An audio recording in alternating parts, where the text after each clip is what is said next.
When water levels in Buell Reservoir drop, so too can supply to the nearby village of Wadhurst.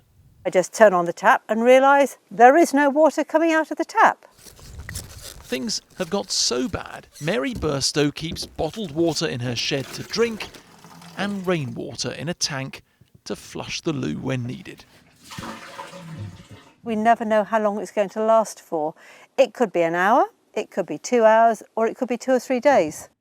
There are specific pumping problems in her area, but across the country, it's forecast there'll be a shortfall of 5 billion litres of water per day by 2050, the result of ageing infrastructure, an expanding population and climate change. Our whole water infrastructure is built around the seasons, so high rainfall in the winter time that is conserved through reservoirs and storage that is supplied during high demand periods, and sunshine in the summer. And all of that has been turned on its head with much more intense rainfall over periods that we don't expect, and the runoff of that rainfall just running straight into rivers and into the sea. We're not able to capture it because we haven't been building reservoirs for the last 30 years. Havant Thicket is the only one of 9 new reservoirs planned since privatisation to already have started construction. It will take 4 more years to build and 3 further years to fill. Even once all 9 reservoirs are completed, sometime in the 2040s, they'll only cover a third of the water shortfall. And that's a major problem for house building.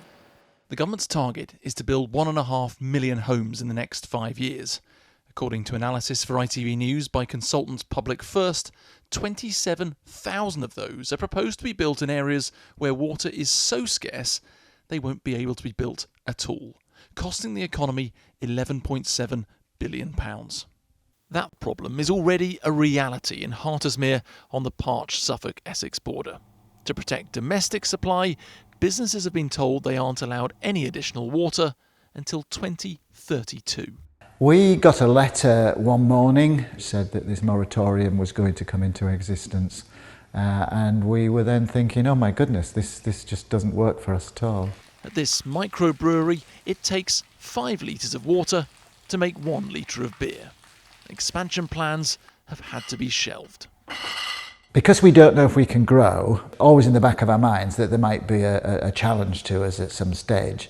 If it's imposed, then we would have to move outside of a water restriction area, or we would have to close. The worst case scenario is there will not be the water available out there for them to supply new homes. This is a key plank of the government's pledge to the electorate. They want to deliver these homes, so we have to make sure that water is not a barrier to that. To achieve that, we will all need to use less. At the moment, the average consumption is about 140 litres per person per day. In new homes, particularly in water-stressed areas, we're going to need to get down to nearer 80. At Clay Farm in Cambridge, they're trying to do just that, harnessing not just the sun's power, but water falling from the sky. The water is collected from the roofs and all of the roads that are around the site here, draining into this reed bed on both of these elements. And from there it's been pumped or draining into a tank and then pumped to a plant room from where it's then supplied to all the toilets and bin stores. It's called a grey water system and saves about 27 litres of mains water per person per day. So this is the water from the outside tank. Crystal clear, doesn't smell. Could you drink it?